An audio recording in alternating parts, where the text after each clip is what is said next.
Here's the problem that we wanted to address with this pack. So many bass presets and preset packs do this.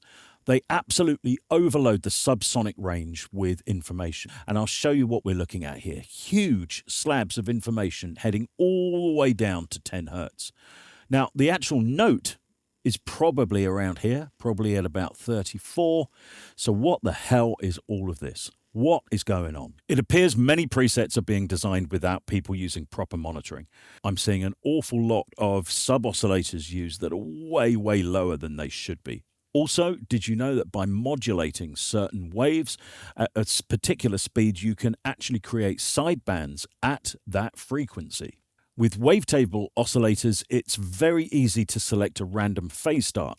If you time that with an absolutely instant VCA envelope, so in other words, this set to 0 milliseconds, which is now available in the fastest synths, what that means is sometimes it can pick up on this huge distance away from the median point, and that can result in a momentary DC offset.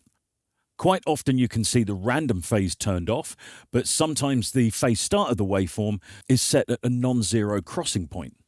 That means that every single note is going to have this huge chunk of DC to deal with at the beginning of it. Wavetable synthesis, by its very definition, has very static waveforms. So therefore, all of the different warping and distortion methods become ever so popular to wind some movement back into it.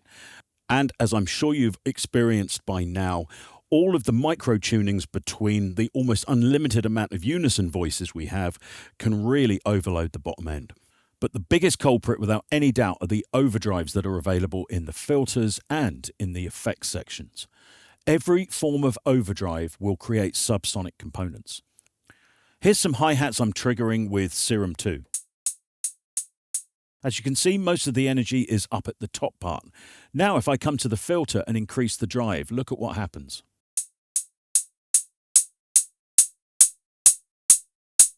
You see that the sub information starts to build up. And on longer sounds, it's huge. This is because of the overdrive. This is just the filter overdrive. Look at what happens with the distortion effect.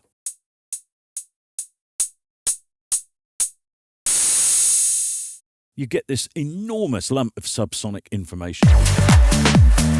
All of these issues were front and center in our minds when we designed this pack, and the solutions were multifaceted. We started with fantastic sound sources, including classic analog and digital hardware. We used recording equipment and technique revered by the world's best engineers, and then transformed these waveforms into Serum patches that were always carefully and harmonically designed. Not only that, every single one of the bass patches was built inside a fully functioning production using our full range monitoring system, the speaker side of which can go from 20 Hz to 22 kHz, backed up by headphone monitoring using my gorgeous focal headphones, which can reach all the way down to 5 Hz, lower than I can even hear. We consistently kept an eye on the super low buildup, checking any modulations and phase changes that were made to the patches, keeping an eye on infrasound buildup and dealing with it using careful EQ moves and high-pass filters that were hand-tuned over days. And that means you can trust these patches straight out of the box. And to our knowledge, this is the only pack of Serum basses that has gone this far. This is not full of flashy, over-the-top presets.